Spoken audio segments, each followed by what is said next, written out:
In this video, I'm going to show you how you can use oxidation states or oxidation numbers to construct half equations. We're going to start with a really simple example. Chlorine is reduced to chloride ions. So my reactant is chlorine Cl2 and my product are chloride ions. First thing I need to do is to balance up. Oxidation states. Well, all elements have an oxidation state of 0. And simple ions have an oxidation state that reflects the charge on the ion. So I can see clearly here that we have got a reduction reaction because the oxidation state has decreased. Reduction is the gain of electrons. So each chlorine atom in Cl2 gained an electron. So plus 2E minus goes to form 2Cl minus. What we never write is Cl2 going to 2Cl minus minus 2 electrons. It's always written this way round. So if this was something that you did at GCSE where it was allowed, then you need to stop doing that right now. And in my second very simple example, we're taking magnesium. So magnesium is oxidized during the course of a reaction. So I'm starting off with magnesium as the element, and during this reaction it's going to form a magnesium ion, Mg2+. Oxidation state of elements is 0. Oxidation state of simple ions is the charge on the ion. So once again I can see quite clearly that because we've got an increase in oxidation state during the course of the reaction, magnesium has been oxidized. And oxidation is the loss of electrons. So to get from 0 to plus 2, I must have lost 2 electrons. So if we were honest in those first two examples, they were so simple that we didn't actually need oxidation states, I'm sure, in order to write a balanced half equation. But what happens when our ions are polyatomic, when it gets a little bit more complicated?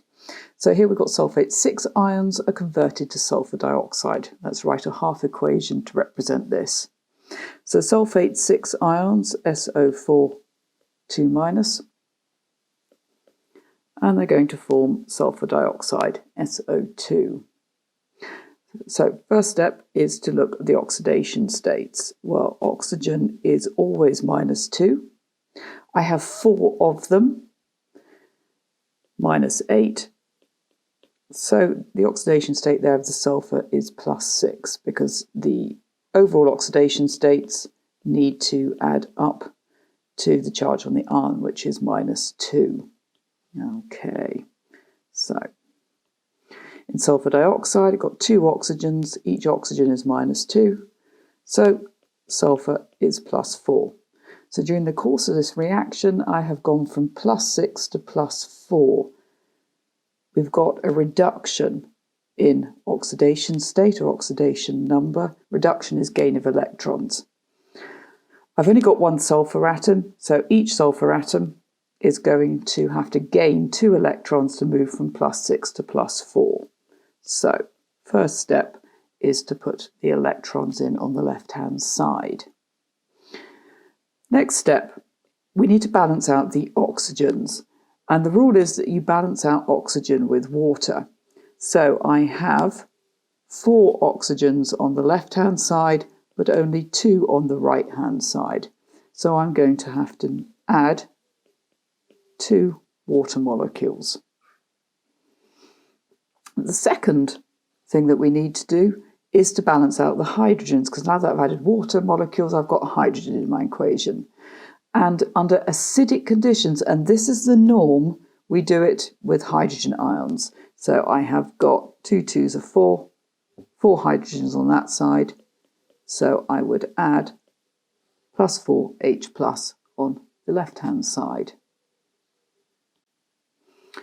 So this is how we balance a half equation under acidic conditions. What happens when we have got alkaline conditions? Well, this is very slightly more complicated.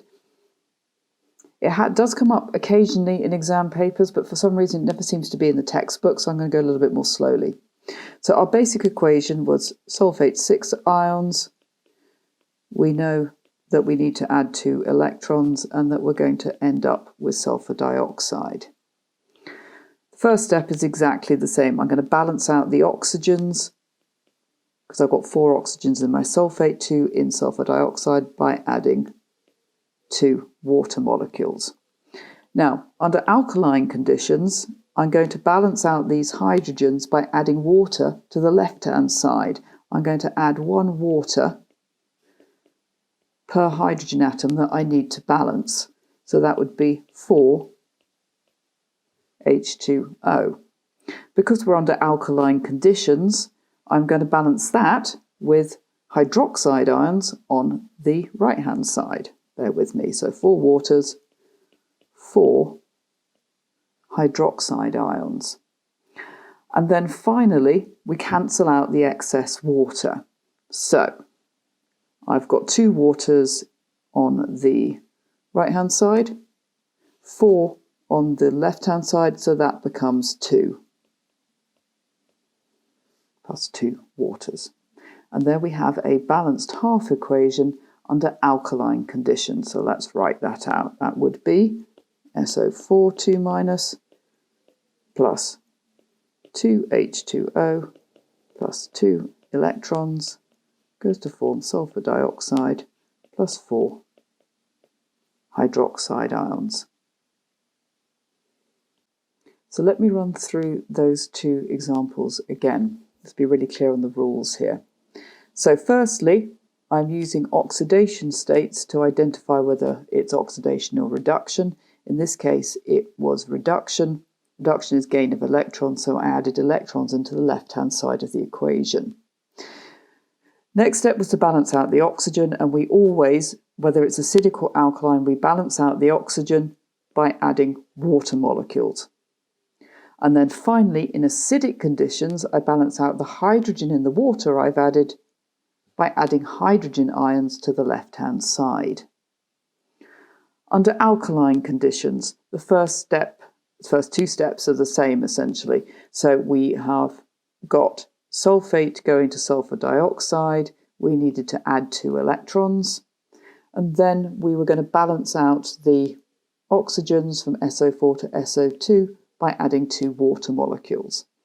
Under alkaline conditions, for each of the hydrogen atoms in these water molecules that I need to balance out, on the left-hand side, I added water molecules. I had 4 hydrogen atoms, I added 4 water molecules to the left.